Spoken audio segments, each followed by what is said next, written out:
welcome to the vlog.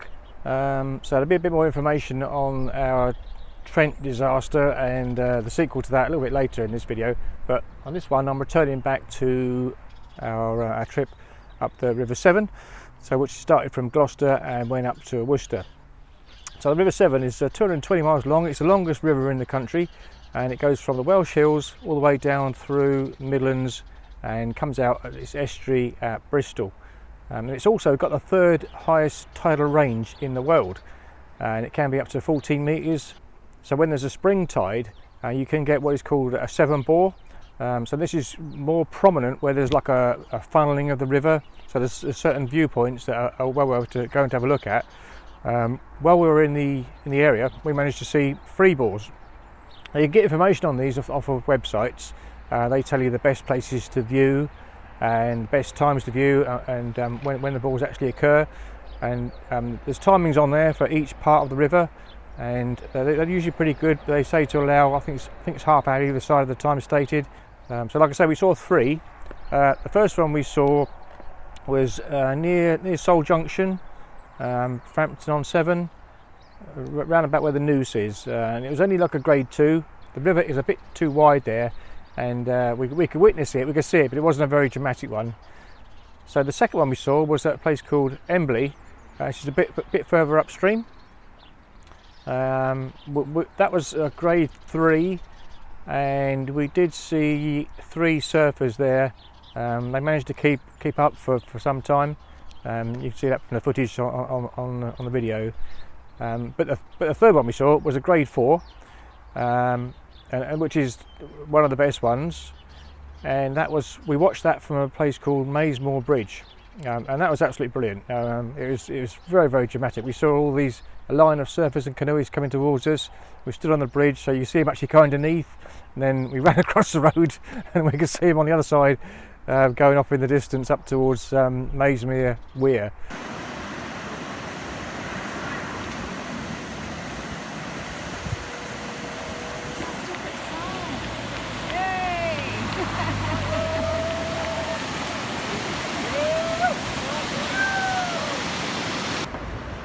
The river splits at Gloucester into the upper and lower Platin. The eastern side is navigable. The western side is the best place to see the bore from. And the aftermath of the bore is quite amazing. There's like bits of broken trees and branches, silt, all sorts of debris and rubbish that gets picked up by the massive flow of the river coming in. So if you're in the area and one of the bores is on, it's well worth going to have a look at, and I'd definitely recommend Maysmore Bridge to view it if it's a really good one, like a grade 4. So having missed the treacherous part of the River Severn by doing the Sharpness and Gloucester Canal, we're now coming out at Gloucester back onto the Severn, and we're heading up towards Worcester.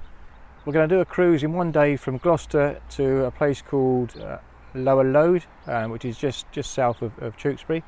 There's only 3 locks on this trip. The one when we go out at Gloucester, there's one at Lower Lode, and then there's one at Diglis, which is just south of Worcester city centre. So we come out of Gloucester and we cruise up through to the upper Partin, so you can see where the unnavigable part of the river meets the navigable part at the upper Partin.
and then from there we cruise on up and we stop at Lower Load on some floating pontoons, so it's a good base to stop. If the river's going up and down, it's not too much of a problem.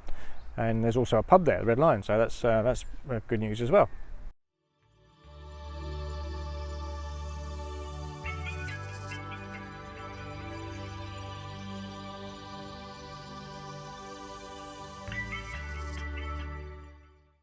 So the next day we leave Lower Load moorings and go through the lock. So it's a massive great lock, this one.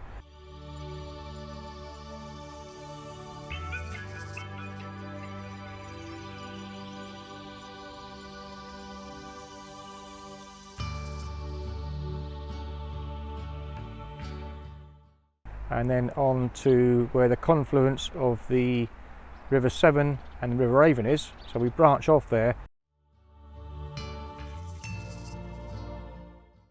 Just go a little bit on the River Avon, just to get up round to Tewksbury, and then we go onto the mooring there just by Healing's Mill, which is a lovely old building. It's now derelict, but it's quite a grand looking building on the waterfront.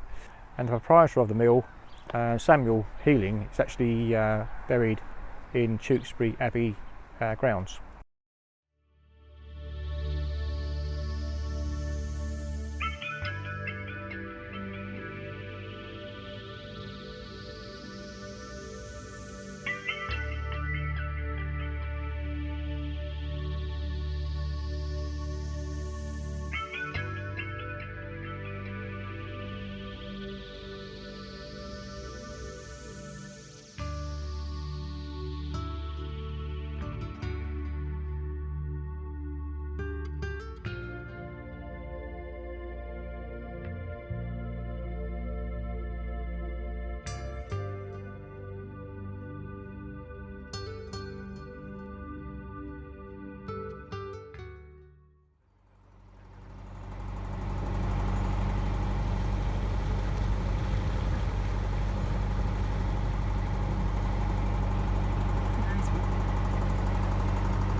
Either side of Upton on Severn, about 2 miles apart, there's two wharfs which are run by Cemex Cement. One is a quarry and the other one is a processing plant, and there's barges, 300-ton barges, they're big barges, which go in between the two. And so yeah, they need to occupy the middle part of the river when they're fully laden. So yeah, you've got to be pretty careful when you're approaching one of them. You just got to keep out of their way.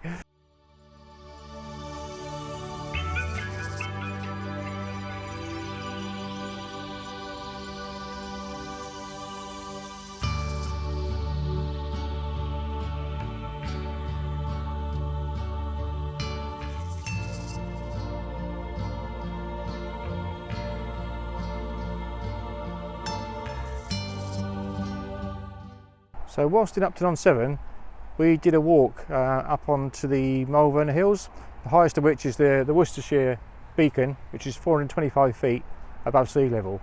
We actually cheated a little bit, and we drove partly up it and then climbed the last bit to the very top. And when we got to the top, it's a very, very windy day. It was sunny with some beautiful views, but it was very windy. On the top there's a topograph which gives you a good indication of all the viewpoints you can see from the top of the beacon.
So after a couple of days at Upton, we cruised on to Worcester. As you approach Worcester, there's a lovely new pedestrian bridge just before you get to Diglis Lock.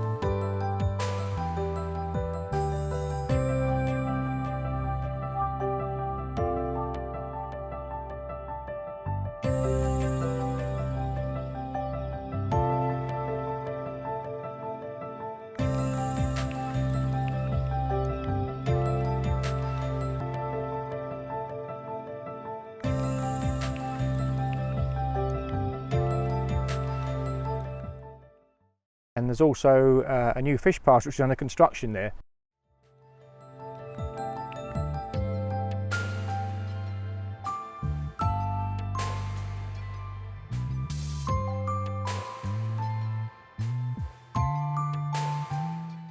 Just beyond there is what was the old oil docks. So Diglis Oil Dock for 50 years was the largest inland dock in the country, with 18 huge storage containers.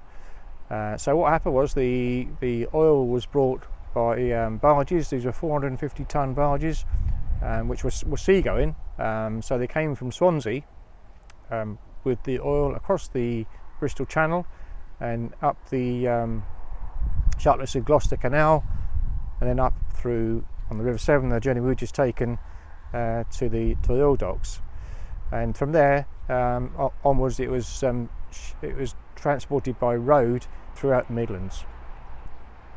So this all closed in the early 90s, and now it's quite a swish residential development with some really nice looking apartments which overlook the river.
Approaching this city in late summer was very, very picturesque.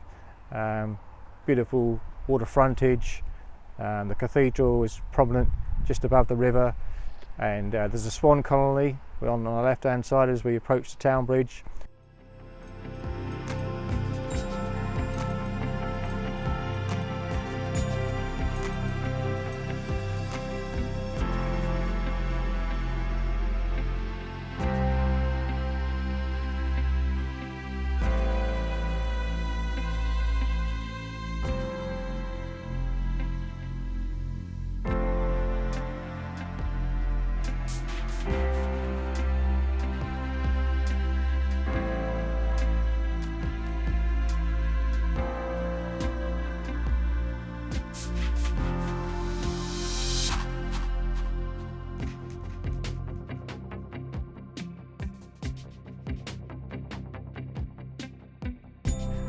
And we went on through under Town Bridge.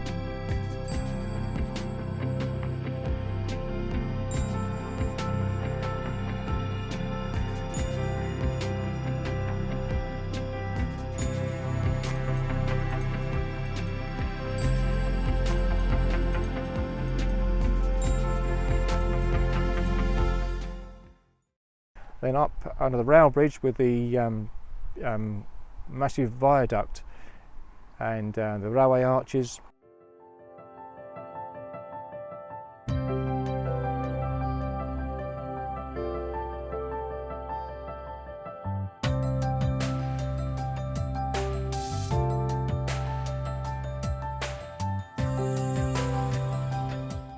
And then we went on up to the racecourse, and we spun around there because we were going to go back onto the Birmingham and Worcester Canal.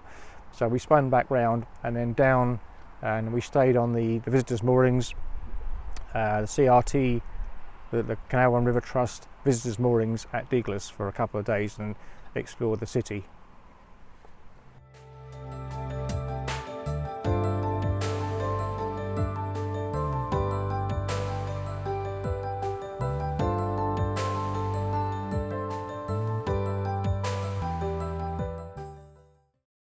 So Worcester is famous for a number of things. The famous composer Edward Elgin, this was his birthplace, and it's also famous for the Civil War. There's a Battle of Worcester, and King Charles was alleged to have holed up in what's King Charles House, which is now a public house. So we took a little visit there just purely for historic reasons.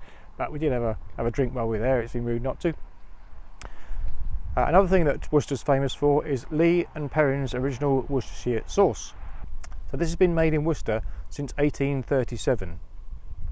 So it consists of 10 different ingredients, 3 of which are fermented for 18 months. They actually ferment garlic and onions in vinegar and anchovies in salt for 18 months. And then the other ingredients are blended with it to form their famous Worcestershire sauce, which is great. I really like it on a bit. I like Worcestershire sauce on cheese on toast. It's great in shepherd's pie, and it's really nice to have it in a Bloody Mary cocktail as well.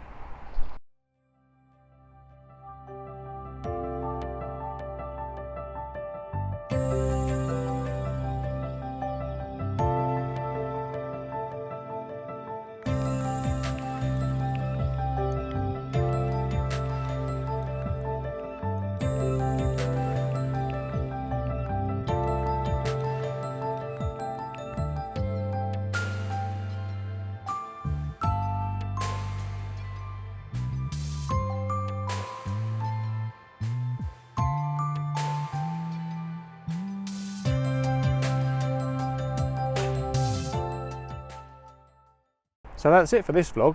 Just to give you some information on the Trent disaster, the subject of the previous vlog.